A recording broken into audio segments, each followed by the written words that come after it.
All right, get ready to dive into some serious drama because today we're tackling Shakespeare's Measure for Measure. Ooh, Measure for Measure, one of my favorites. It's like Shakespeare took all those big questions about justice, mercy, good, evil, and just threw them in a blender. And at the high-speed setting, right? We've got character lists, key scenes, even some scandalous song lyrics to get through, so It's a wild ride. yeah. But at its core, it really asks us, are those concepts, justice, mercy, are they as simple as we think? Or are things a lot more, well, messy? And speaking of messy, let's talk Vienna, our setting for this whole tangled web of a play. Vienna. This city is like the poster child for moral ambiguity in this play. Yeah, I mean, right off the bat, we learned the Duke, he's been kind of slacking on enforcing certain laws, like, for a while. 14 years, to be exact. 14 years. It's like setting up speed traps and then forgetting to actually, give out tickets. He even compares these unused laws to a scarecrow, more mocked than feared. But then he makes this interesting decision. He puts Angelo in charge, the super strict by-the-book deputy. And what does the Duke do? Skips town. Yeah, not exactly the best move, especially with Angelo calling the shots. Well, Angelo represents this very rigid, you could even say brittle form of justice.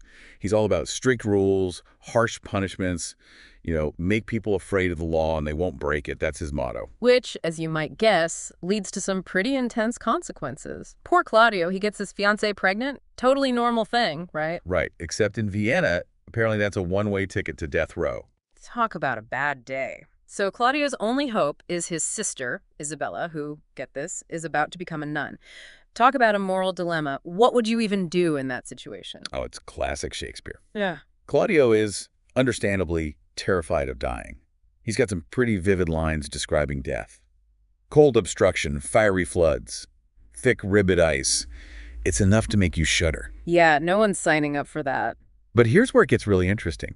When Claudio suggests that Isabella, maybe give in to Angelo's demands to save his life. Oh boy, here we go. Her response is chilling. She says she'd rather see him dead than compromise her own morals. Isabella is such a fascinating character. She's not just this symbol of purity. She knows how to argue, how to use language to get what she wants, or at least try. But wait, we haven't even mentioned the biggest plot twist yet. Oh, right. The Duke isn't really gone. He's lurking around Vienna disguised as a friar. Talk about your undercover boss. The Duke's little incognito mission is key to this whole play. Because by watching from the shadows, we see how power, even with good intentions, can get twisted. And Angelo, our resident Mr. Morality, he gets a little taste of power and, well... he develops a bit of a crush on Isabella. Crush might be putting it mildly. He becomes completely obsessed with her. Mm-hmm. And the way he tries to justify it is just, ugh. Yeah, the mental gymnastics are something else. It's peak hypocrisy. Mm. This guy is so quick to condemn others, falls headfirst into the very sins he claims to be eradicating. It's the classic rules for thee, not for me playbook, isn't it? But, okay, amidst all this doom and gloom, Shakespeare does give us a little comedic relief. Oh, yes. Enter Lucio and Pompey. Because what's a good Shakespearean tragedy without a little comic relief? Exactly.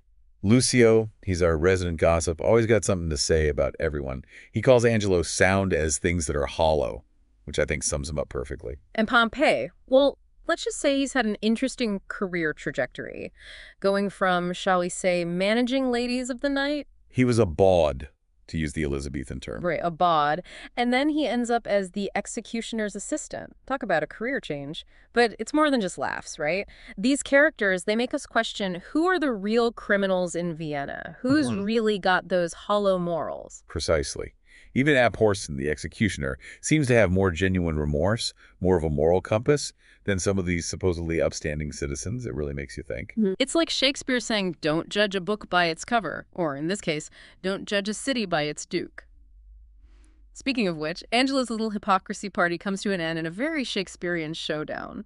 Remember Mariana, the woman Angelo? Let's just say, did very wrong. Oh, yes. Poor Mariana. Left heartbroken and completely discarded. Well, she's back, and things get interesting. The scene where she reveals herself as the woman Angelo thought was Isabella, pure theatrical gold. It exposes him completely, shows just how deep his hypocrisy runs. And Mariana, talk about being stuck between a rock and a hard place. She's been scorned, doubted, silenced, yet she still finds it in her to plead for Angelo's life at the end. Her capacity for forgiveness, even after all she's been through, it adds a whole other layer to this whole justice and mercy thing. It's like Shakespeare's reminding us that even when we're hurting, compassion is still an option. It's like he's saying, look, judging people, it's not as black and white as we want it to be. Exactly. But before we get to the Duke sweeping in for the grand finale, we've got to talk more about Isabella. She's in this impossible situation, and she fights back with every word she's got. Absolutely. We talked about her speeches. But it's worth looking at how she uses language. When she's pleading with Angelo for Claudio, she's like a master strategist. She appeals to his logic, his conscience, even his ego. It's like she's playing chess, and Angelo's stuck with checkers. Perfectly said. And when that doesn't work, she switches tactics. She taps into the language of religion, right?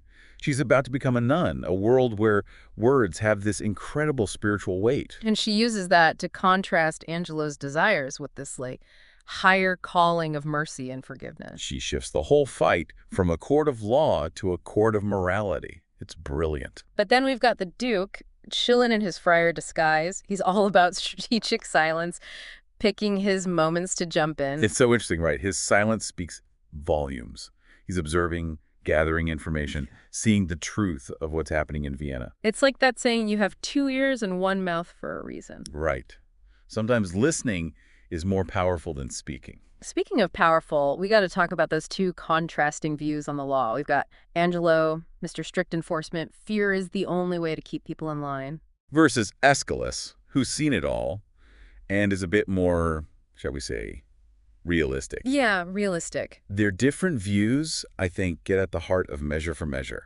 What is the purpose of law? Is it about punishment, control, like Angelo believes? Or should it be more about, I don't know, mercy, second chances, like Aeschylus leans toward? That age-old debate, right. Yeah. Lay down the law, make them scared to break it, or try to rehabilitate, give people another shot. What do you think? Shakespeare doesn't exactly give us a clear answer. No, he doesn't. He gives us a lot to think about, though. And he does it with this blend of drama and humor, right? We talked about Lucio and Pompey are resident goofballs. Comic relief is essential, especially in a play this intense. But they're not just there for laughs, right? They actually kind of sort of highlight the deeper themes. Oh, absolutely. Okay, I'll bite. How does Pompey, going from, well, managing those ladies of the night, how does that make us think about justice? Well, think about it. What Pompey was doing before, frowned upon, sure, but was it really hurting anyone? Debatable. Exactly. Yeah. And then you have Claudio, sentenced to death for, well, something that happens all the time. Love and consequences. Pompey's job change, it forces us to look at the hypocrisy, right? The system punishes some things so harshly, while other things, well, they're tolerated, even if it's hush-hush. It's almost like some laws are more enforced than others, depending on who you are. Exactly. Yeah. And it's not just Pompey, even Elbow, that poor constable who can barely form a sentence. Oh, Elbow, bless his heart. He's like a walking, talking example of how the law can get, I don't know, misinterpreted, misused, or just plain ridiculous. Yeah, he throws a real wrench into the gears of justice, that's for sure. But he does make us think, doesn't he?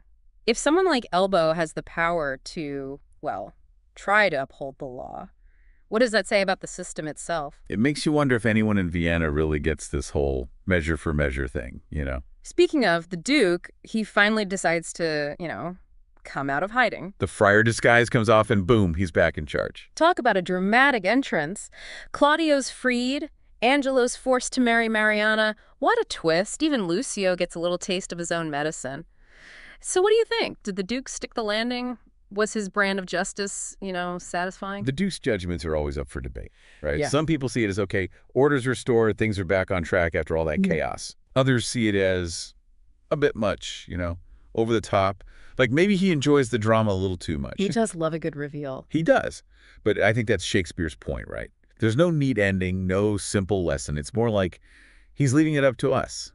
Is anyone in this play truly innocent?